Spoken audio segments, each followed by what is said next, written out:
About a week and a half ago, I was in Seattle. I was presiding at the funeral of a dear friend of mine. When I was a young priest, I used to cover a parish in Seattle for a couple of weeks every summer. In many of these dioceses that have one priest parishes, it's very difficult for those priests to get away for retreat or vacation, or if there's some family crisis going on.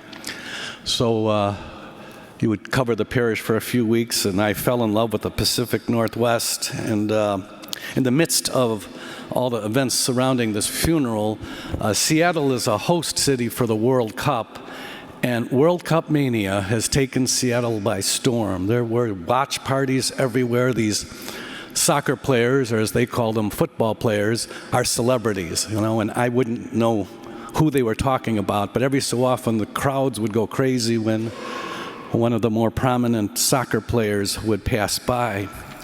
I was talking to a priest friend of mine who's a theologian at Seattle University, and we were just talking about the conflicts in our world these days, so much conflict, and our own country in the midst of many of these conflicts.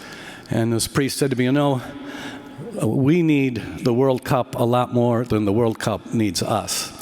And he was talking about just the sheer joy of celebrating one another's accomplishments and achievements that can happen in athletic competitions. And the World Cup, genuinely appreciating one another's teams and the cultures and the languages that people come from, to see this as this rich tapestry that makes up our world, a world that so often focuses on difference, and a world that often wants to see ourselves as better than everyone else. And there was a moment a few days ago, Scotland was playing in the World Cup in Boston, and apparently there are thousands of Scottish fans in Boston, and one day they went to Fenway Park to watch a baseball game, and in the middle of it, they just stood up and sang a rousing version of their national anthem, and the whole stadium went crazy.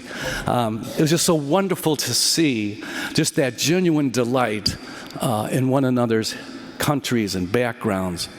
In the gospel today, Jesus is addressing this tendency of human nature to always focus on difference in a negative way.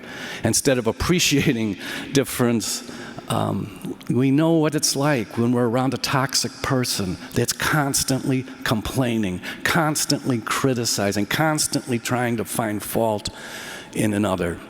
It's a sad way to be, isn't it? A sad place to be when we find ourselves kind of being held captive by that need to constantly point out the limitations of others, and how liberating it can be when we can leave that behind us and celebrate and cherish and dwell on the positive. I think the Lord's wisdom in the gospel is something we can all ponder, because all of us have an element to our personalities that can get drawn into the negative. And when we just choose the path, the via positiva, the quality of our life is so much more enriched. Today we pray for this willingness to see the positive, and in the midst of all this, go USA. Thank you for joining us today. Our digital ministry provides a valuable service to parishioners and visitors alike. Daily and Sunday Mass, funerals, weddings, and fireside chats, among other things, can be seen locally, throughout the country, and even the world, in real time or at one's convenience. If you would like to support this effort, please go to olphglenview.org. Click on the gold donate button and then the Sunday giving icon to make a contribution on our secure online giving portal. We sincerely appreciate your past and ongoing support. Thank you for helping us continue this ministry. God bless.